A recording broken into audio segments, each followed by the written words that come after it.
हाणे आऊं सभ खां पहिरीं गुज़ारिश कंदुसि प्रोफेसर असगर दश्ती साहब जिन खे त उहे अचनि महिरबानी करे स्टेज ते वेहनि।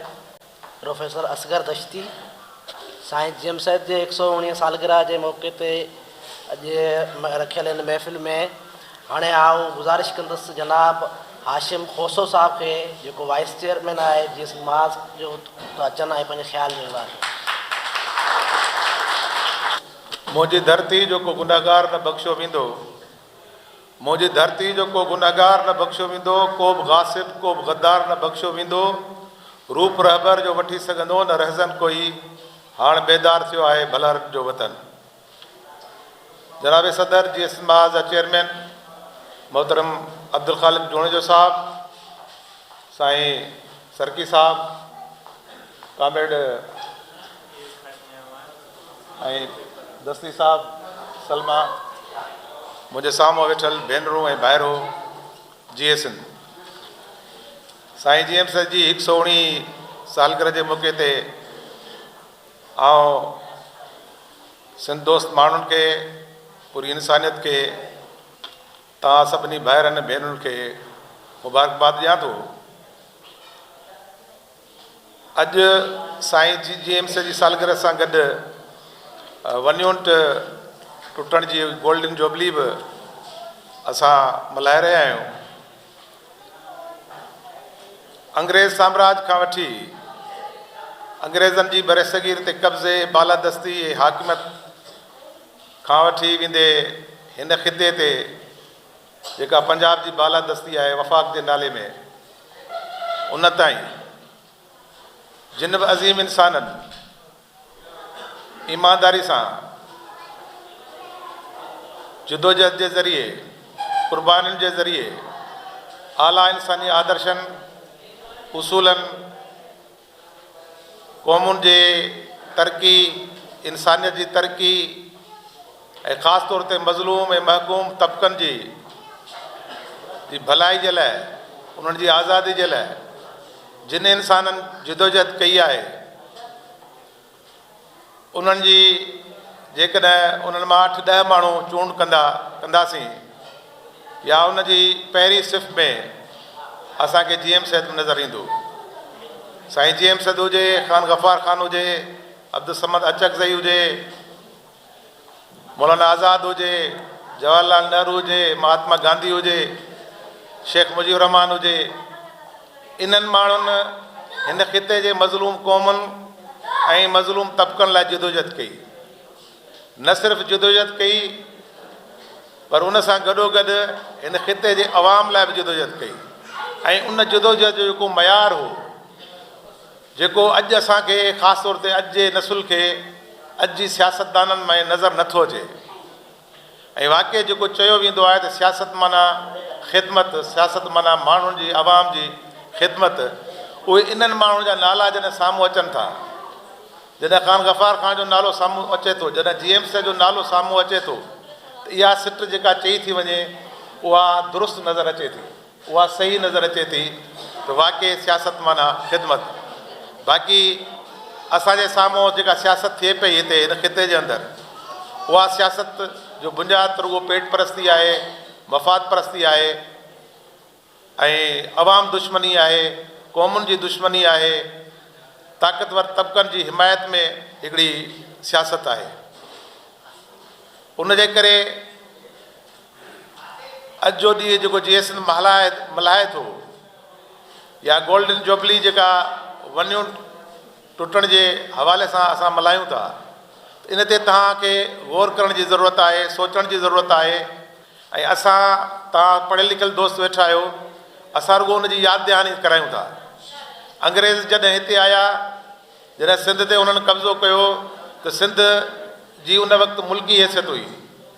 उन्हनि हुनजी मुल्की हैसियत ख़तमु करे सूबाई हैसियत करी, पोइ वरी सूबाई हैसियत बि ख़तमु करे हुनजी जेको आहे सो बम्बई परगिणे सां उन्हनि खे मिलाए छॾियो। जीएम साहिब सिंध जी बम्बई खां आज़ादी लाइ बि जदोजहद कई, उन में सुरखुरू थियो। इहो जेको माण्हू चवनि था त जीएम साहिब का हासिलात न कई आहे, मुंहिंजे ख़्याल में इहा दुरुस्त न आहे।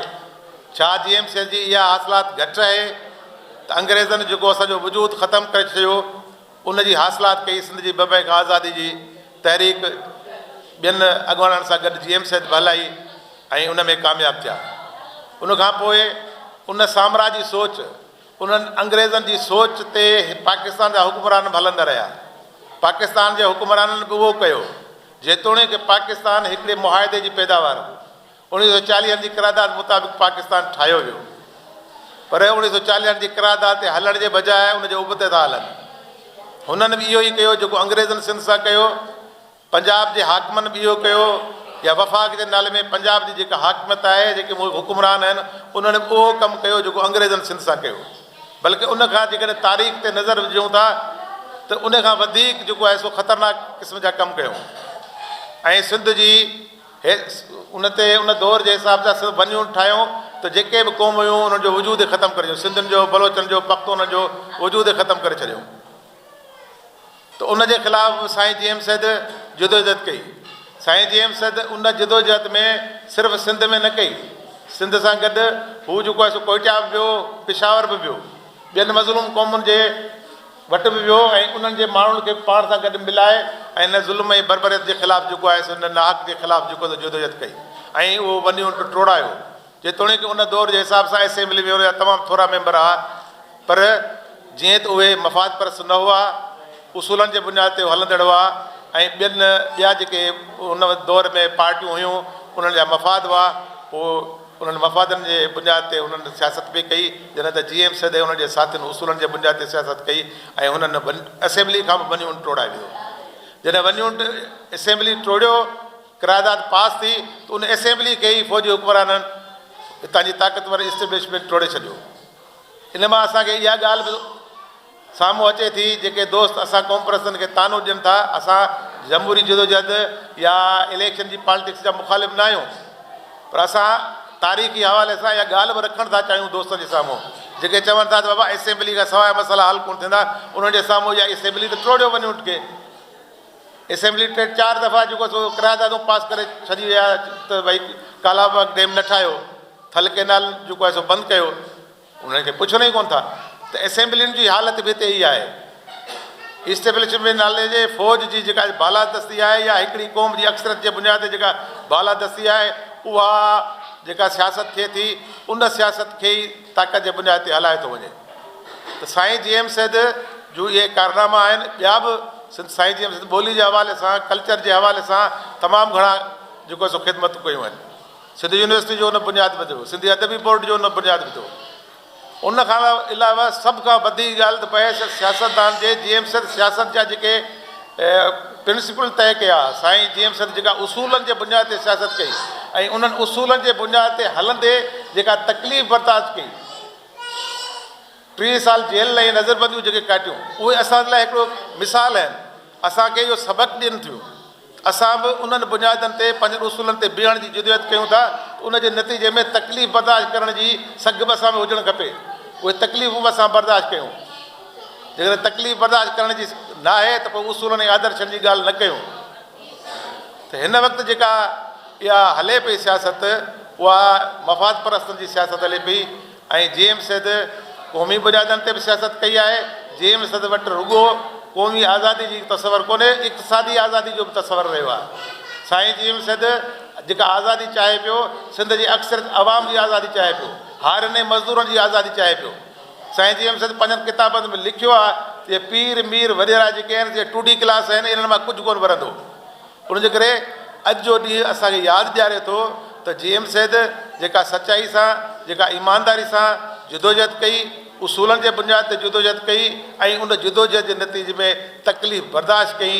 जीअं हिकिड़ो जुमिलो आहे त वफ़ादारी उहा आहे जेका हर हाल में जदोजहद कजे, हर हाल में वफ़ादार रहिजे, हर हाल में कमु कजे। त GM सैद हर हाल में पंहिंजी सियासी बलूगत खां वठी आख़िर ताईं पंहिंजे उसूलनि ऐं आदर्शनि ते बीठो। इन मां इहो सबक़ु मिले थो, असां बि तॾहिं उनजा सही पैरोकार लेखिजी सघूं था जॾहिं असां बि उसूलनि ते हलूं, आदर्शनि ते हलूं ऐं क़ुर्बानी ॾियणु ऐं तकलीफ़ सहणु ऐं बर्दाश्त करण लाइ तयारु रहूं।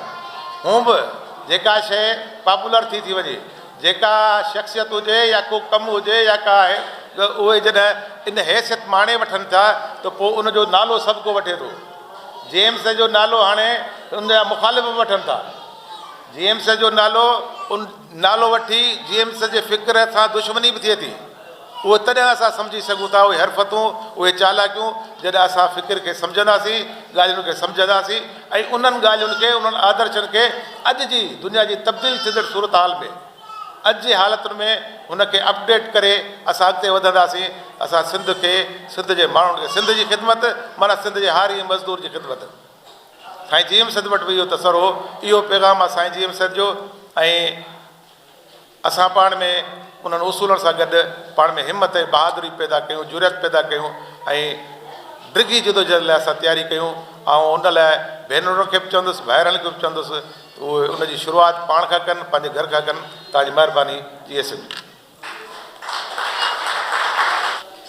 जे तूं विढ़ंदे मारियो वेंदे हिन धरती तां वारियो वेंदे, जे तूं विढ़ंदे मारियो वेंदे हिन धरती तां वारियो वेंदे, दोदा तुंहिंजो साथ वेंदो माण्हू जो वैसा न वेंदो।